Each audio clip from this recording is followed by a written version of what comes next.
اهلا. انت فين يا عم؟ الحمد لله على السلامه. الفرق حواليك كلها صفقات وملايين عماله تترمي، وانت بجلاله قدرك ما دخلتش في ولا صفقه.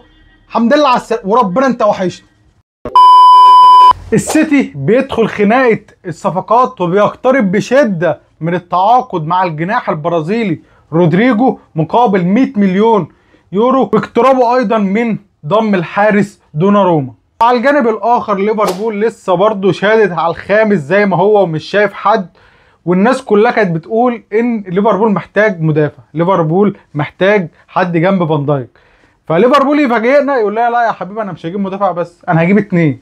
ليفربول بيقترب من التعاقد مع ثنائي في الخط الخلفي، واخر صفقات او اخر تطورات صفقه ايزاك. استاذنك لو لسه اول مره تتفرج عليا سبسكرايب، عايزين نوصل ل 5000 سبسكرايب، وتفعل لي زر الجرس عشان يوصل لك الفيديوهات الجايه، وتعمل لي لايك على الفيديو، ويلا بينا نخش في الحلقه. كلنا كنا مستبعدين السيتي عن المنافسه الموسم الجاي.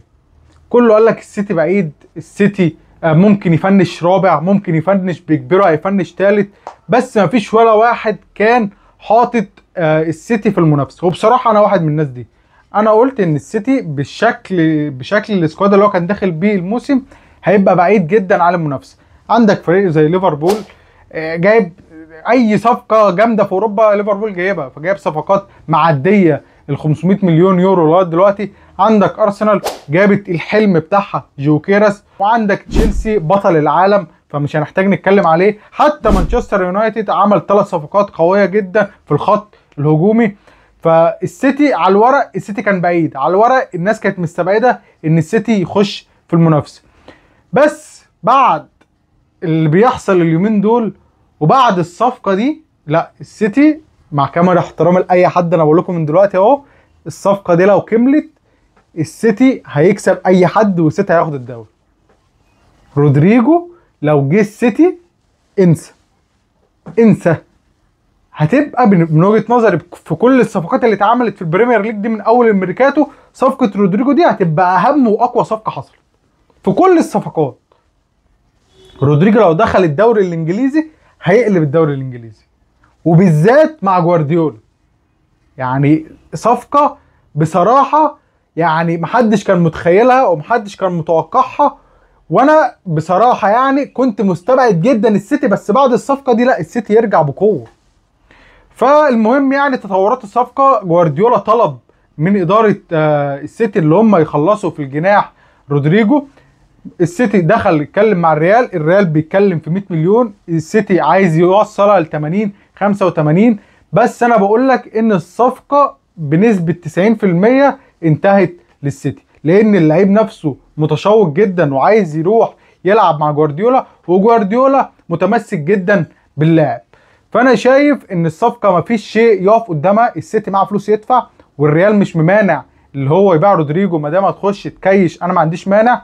وزي ما يعني احنا عارفين ومتعودين ان جوارديولا ما دام عايز لعيب واختار لعيب والسيتي عايز لعيب، اللعيب ده بيجي. يعني ما فيش صفقه السيتي دخلت فيها والصفقه دي فشلت، قليل قوي يعني.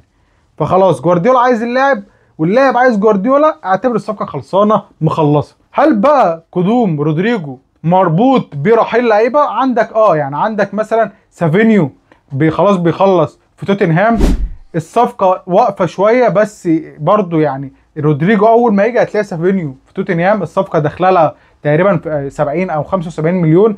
توتنهام متمسكه باللاعب والصفقه خلاص. انا شايف ان مفيش شيء برضو يقف قدام الصفقه. وعلى الجانب الاخر جريليتش خرج رسميا لايفرتون، خرج بموسم اعاره رسميا، خرج امبارح وخلاص. يعني انا شايف ان السيتي بتفتح الطريق لرودريجو.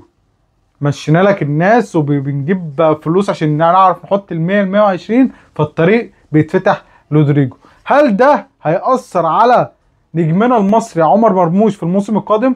انا شايف ان عمر مرموش كده في الموسم اللي جاي، انا شايف ان مرموش هيبقى على الدكه اغلب الوقت، لان مرموش بيقدر يلعب في مركزين، وينج ليفت اللي هو مكان رودريجو، او فيرود اللي هو مكان هالاند. فانا شايف طبعا اللي جوارديولا رقم 1 عنده هالاند، وفي مركز الوينج ليفت رقم 1 عنده رودريجو. فبشوف ان فرص عمر مرموش في المشاركه اساسيا في الموسم اللي جاي هتبعد شويه، بس انا بقول لك مش هيبعد خالص. يعني مرموش هتلاقيه موجود، مرموش هتلاقيه بيشارك، مرموش هتلاقيه بيدخل في اغلبيه الماتشات، هتلاقيه بيدخل في الماتشات. فانا شايف ان الصفقه دي لا يعني مش هتخلص على مرموش، هتبعده شويه بس مش هتخلص عليه. الصفقه الثانيه دوناروما خلاص علاقته بتنتهي مع باريس. اللاعب مش حابب اللي هو يكمل في باريس، وباريس برضو ما عندهاش النيه اللي هي تجدد مع دوناروما. الكلام كله في يعني من يومين ثلاثه كده الكلام كان رايح في سكه مانشستر يونايتد، واللعيب كان بيقترب جدا من مانشستر يونايتد، لغايه ما جوارديولا اتدخل. جوارديولا قال لك برضو انا عندي إيدرسون كل سنه وانت طيب منه بنسبه كبيره كده هيرحل عن الفريق. فجوارديولا راح لدوناروما، وشايف برضو ان الصفقه دي هتبقى مهمه جدا وحل. يعني السيتي فعلا إيدرسون بقاله 3 سنين مش شايف، دوناروما هيرجع تاني يدي القوه للسيتي، وشايفها صفقه مهمه جدا. فمن وجهه نظري بعد الصفقتين دول وبالذات رودريجو رجع السيتي تاني لمكانه الطبيعي. اما بقى ليفربول وقصه المدافع، كلنا عارفين ان ليفربول في اشد الاحتياج لمدافع، والمفاوضات كلها من اول الموسم كانت رايحه لمارك جويهي مدافع كريستال بالاس. مارك جويهي كريستال بالاس بتتكلم 45 مليون، ليفربول بتهزها شويه عايزه توصلها ل 30 35. بس انا برضو شايف ان الصفقه مفيش عليها خلاف كتير، شايف ان الصفقه بتقترب جدا، يعني بنسبه تتعدى 80%. مارك جويهي هيبقى المدافع لليفربول في الموسم القادم، ودي كانت حاجه احنا كلنا عارفينها ومش مفاجاه. ليفربول في مفاوضات مع اللاعب بقالها كتير جدا. اما بقى الصفقه الثانيه واللي كانت مفاجاه لينا كلنا، واللاعب اللي ليفربول داخل فيه بقوه، هو مدافع بارما يوفاني ليوني. يا رب اكون نطقت اسمه صح. يوفاني ليوني لعيب عنده 22 سنه بيلعب في بارما، عامل موسم قوي جدا في الدوري الايطالي السنه اللي فاتت. ليفربول مهتمه جدا باللاعب، ليفربول دخلت قدمت عرض رسمي لبارما، وبرده الصفقه في طريقه للانتهاء. هل ليفربول كانت داخله في الصفقتين دول عشان لو واحده فيهم فشلت الثانيه تيجي؟ يعني في الاخر هنشوف واحد بس، سواء مارك جويه او ليوني. انا شايف ان ليفربول ما دام داخل بقوه كده يبقى عايز الاثنين، وانا شايف ان ليفربول فعلا محتاج الاثنين. يعني ليفربول مش محتاج مدافع واحد بس، ليفربول ما عندوش غير فان دايك. على الورق ليفربول ما فيش غير فان دايك. كوناتي زي ما قلت لك عقده خلاص بينتهي، ومن اوائل الناس اللي قلت لك اللي هو مخلص كل حاجه مع ريال مدريد، وفي نفس الوقت هو لعيب اصاباته كتير، يعني حتى لو فضل مكمل معاك هو عمره ما كمل معاك الموسم للاخر. فاذا انت ما عندكش غير فان دايك، فكان لازم التدعيم باثنين مدافعين، وده اتجاه واثنين مدافعين اقوياء جدا.